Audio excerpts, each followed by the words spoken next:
మన ప్రభువును రక్షకుడు అయిన యేసుక్రీస్తు వారి అతి శ్రేష్టమైన దివ్యనామమున మీ అందరికీ ఉదయకాలము సర్వశుభములు సర్వదీవెనలు దేవదేవుడు అనుగ్రహించునుగాక.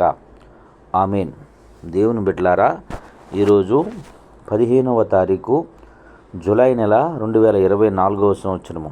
ఈరోజు దేవుని వాగ్దానము ఆదికాండము 27వ అధ్యాయము 28వ వచనము. విస్తారమైన ధాన్యమును ద్రాక్షారసమును దేవుడు నీకు అనుగ్రహించును. దేవుడు తన పరిశుద్ధ లేఖన భాగము నేటి ఉదయకాలము ఈ మాట వినుచున్న మీ జీవితములో దేవుడు నెరవేర్చునుగాక. ఆమేన్. దేవుని బిడ్డలారా, దేవుడు అనుగ్రహించును విస్తారమైనటువంటి ధాన్యమును ద్రాక్షారసమును దేవుడు నీకు ఇస్తాడు అని దేవదేవుడు తెలియచేస్తున్నాడు గనుక సహోదరుడా, నీ జీవితంలో ఆయన దాచి ఉంచినటువంటి మేలు ఈ రోజు నుండి దేవుడు నీ జీవితంలో దీన్ని ప్రారంభిస్తూ ఉన్నాడు గనుక అట్టి దేవదేవుని మాట వైపు నీవు లక్ష్యమించి ఆయన మాట కొరకు ఆశతో ఆసక్తితో ఎదురు చూసే వ్యక్తిగా నీవు బ్రతికనిడలా నిశ్చయముగా నీ జీవితంలో ఇటు ఆశీర్వాదములను దీవెనలను పొందుకునే వ్యక్తిగా నీవు బ్రతుకుతావని దైవ సేవకునిగా ఈ మాట మీకు దేవుని మాటగా తెలియజేస్తున్నాను.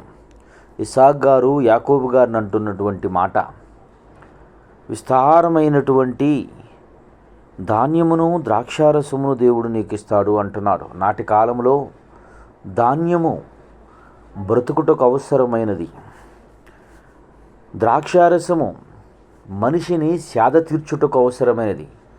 దేవుని బిడ్డలారా, నేటి సమాజంలో ఈరోజు జరుగుతున్నటువంటి పరిస్థితుల ప్రకారము మనము పరిశీలించగలిగినట్లయితే ధాన్యము బ్రతుకు దిరువుకు అవసరమైనవి.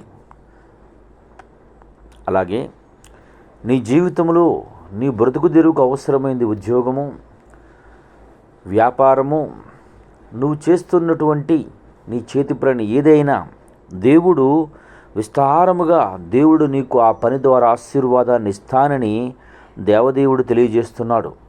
2, ద్రాక్షారసము సేద తీర్చుటకు సంతృష్టి సహితమైన మనసు దేవుడు నీకు ఇస్తాడు. సహోదరుడా, ఈ లోకంలో ఎందరినైతే సెలబ్రిటీగా చెప్పుకొనుచూ ఉన్నామో వారు కడుపు నిండా మంచి ఆహారాన్ని తినలేనటువంటి వ్యక్తులుగా చూడగలుగుతున్నాం. అలాగే ఒక కంటి నిండా సుఖ నిద్ర పాడినటువంటి వ్యక్తులుగా కూడా మనము పరిశీలించగలుగుతున్నాం. అయితే నా దేవుడు అంటున్నటువంటి మాట, నీ బ్రతుకు తెరువుకు ఆశీర్వాదకరమైనటువంటి పనిని దేవుడు నీకు ఇస్తాడు. నీ వ్యాపారాన్ని వృద్ధి చేస్తాడు, నువ్వు చేసిన వ్యవసాయాన్ని వృద్ధి చేస్తాడు. అలాగే నీకు సేద తీరుటకు సుఖ సంతోషములతో కూడినటువంటి దినాలను ఆయుష్కాలను దేవుడు పొడిగించి నీ జీవితంలో పరిపూర్ణమైన ఆనందాన్ని సంతోషాన్ని దేవుడు అనుగ్రహిస్తూ దేవదేవుడు తెలియజేస్తున్నాడు గనక అట్టి దేవుని మాట విని ఆ మాటను నీ హృదయంలో జ్ఞాపకం చేసుకుని ఆయనకు లోబడి నీవు బ్రతికే వ్యక్తిగా జీవించినడలా నిశ్చయముగా ఈ వాగ్దానాన్ని స్వతంత్రించుకునే వ్యక్తిగా దేవుడు నిన్ను నిలుపునుగాక. ఆమేన్. తండ్రి, నీకు వందనాలు, స్తోత్రములయ్యా. ఎందరు బిడ్డలు ఈ మాటలు వింటున్నారు వారందరి జీవితముల్లో తండ్రి ఆశీర్వాదము దీవెన అనుగ్రహించి ఈ వాగ్దానం వారి జీవితంలో నెరవేర్చి కృప చూపమని యేసయ్య నామం పేరటి ప్రార్థన చేయుచున్నాను మా పరమ తండ్రి. ఆమేన్. తండ్రి అయిన దేవుని ప్రేమయు, కుమారుడైన యేసుక్రీస్తు వారి కృపయు, పరిశుద్ధాత్మ తండ్రి అన్యోన్య సహవాసం ఇప్పుడును ఎల్లప్పుడూ నా సన్నిధి సదాకాలం తోడై నెంబడించి నడిపించునుగాక.